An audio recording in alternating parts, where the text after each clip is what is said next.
Xavier Bernard, bonsoir. Bonsoir David. Vous êtes en forme pour un centenaire. Je vous remercie. Je parle du groupe, hein. Je vous remercie. Évidemment. Bon, alors vous insistiez, hein, vous êtes centenaire, je parle toujours du groupe. Pourtant, l'actualité, elle est sans cesse en ébullition chez vous. Vous êtes dans l'innovation permanente, on le voit. Et qu'est-ce qui, aujourd'hui, est au cœur des préoccupations de votre groupe ? Alors, comme vous dites, le groupe, il est ancré dans le territoire indinois depuis 102 ans. On a vu sur le film, c'est la 4e génération qui m'a rejoint il y a maintenant 10 ou 11 ans. Donc c'est une grande satisfaction parce que ça permet de s'inscrire dans la durée et de poursuivre l'aventure humaine. Parce que ce n'est pas forcément une saga familiale, hein, c'est avant tout une aventure humaine. Parce que le groupe, c'est tout d'abord 300 collaboratrices et collaborateurs, dont je suis très fier, qui œuvrent chaque jour sur le développement de 3 métiers, le végétal, l'animal et les énergies. Et à ce titre-là, effectivement, le fait d'être sur 3 métiers, ça permet d'avoir pas mal d'actualités. La première, en tout cas celle qui va venir très rapidement, c'est dans 10 ou 11 jours, le 23 septembre, avec la mise en route d'une nouvelle unité de fabrication de granulés de bois qui va nous permettre de doubler, voire même un peu plus, notre capacité de production et d'accompagner un marché qui est assez dynamique. Et puis dans les autres évolutions, un travail sur l'amélioration aussi de nos process et de notre organisation, avec une volonté d'être avec un bon niveau de performance pour rester aux côtés de nos clients. Et puis dernière actualité, mais qui s'inscrit dans un pas de temps plus épais, plus long, c'est de poursuivre nos investissements, à la fois pour avoir des outils performants, à la fois quand on regarde les investissements qui ont été faits sur les 3 dernières années, 85% impactent notre volonté de décarboner nos activités. Donc on veut aussi poursuivre dans ce biais-là, mais c'est un travail de longue haleine, comme le disait tout à l'heure Michel Joux lors de la table ronde. Donc voilà, pas mal d'actualités. Très bien, je vous remercie. Je vous propose qu'on découvre le lauréat de ce trophée des filières.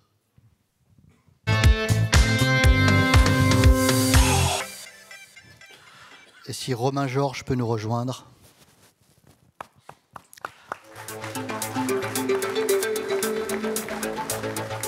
Donc le RL Le Fétian est situé sur la commune de Montluel.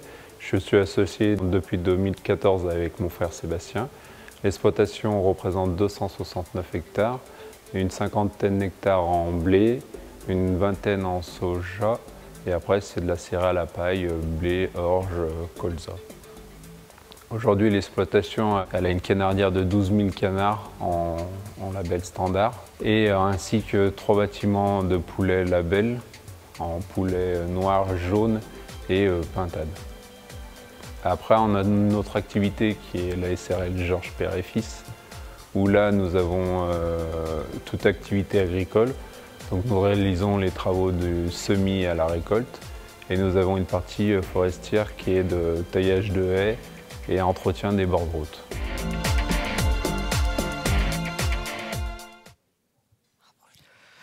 Romain Georges, bonsoir. Bonsoir.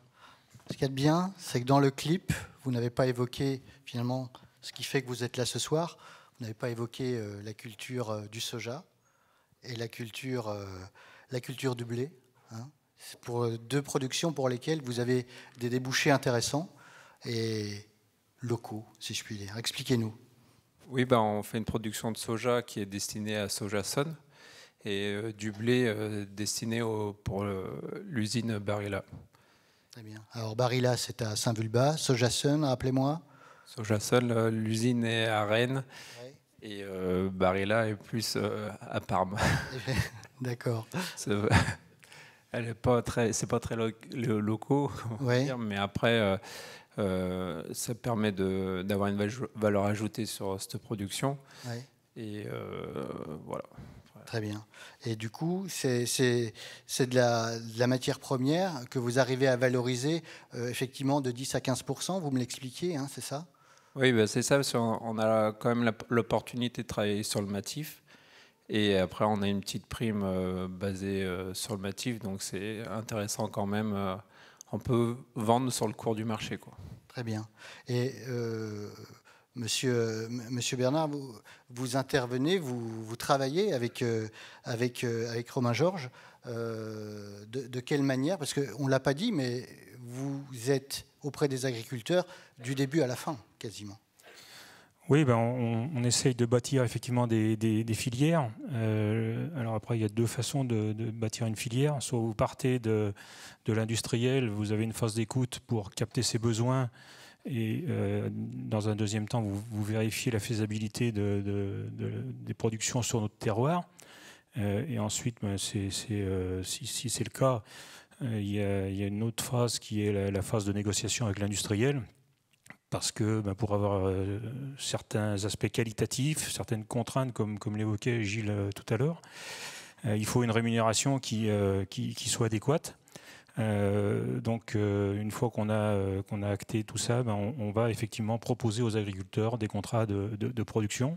L'autre manière de faire une filière, c'est de partir d'une démarche qu'on a mis en place chez nous qui s'appelle agroécologie, qui repose sur 4 piliers de démarche plutôt vertueuse pour le respect des ressources, et entre guillemets, présenter ça à nos clients industriels, et de essayer de valoriser au mieux ces aspects qualitatifs, si possible avec des industriels de proximité. La proximité aujourd'hui, Romain parlait de Sojason, il y a aussi Barilla effectivement qui est de l'autre côté du tunnel du Fréjus. Donc à côté de nos portes, puisque le département de l'Ain est quand même très proche de l'Italie. Voilà, c'est 2 exemples. J'espère qu'il y en aura aussi rapidement d'autres. Mais voilà, c'est bâtir des filières, ça fait partie de nos missions. Et vous, par ce biais, vous défendez le revenu des agriculteurs, hein, en défendant au mieux leurs intérêts auprès des industries. Oui, on est un acteur comme peuvent l'être les producteurs. Notre rôle aussi, c'est de stocker, puisqu'on est organisme stockeur, c'est-à-dire que généralement, il y a des livraisons qui s'opèrent au moment de la moisson.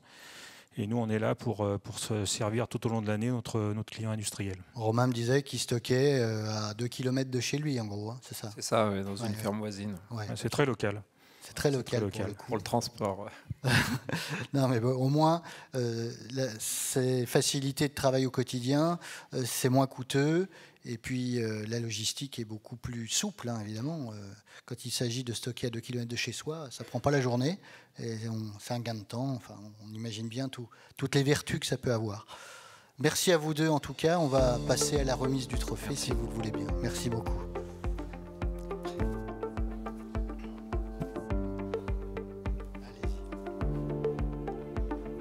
Sous nos applaudissements.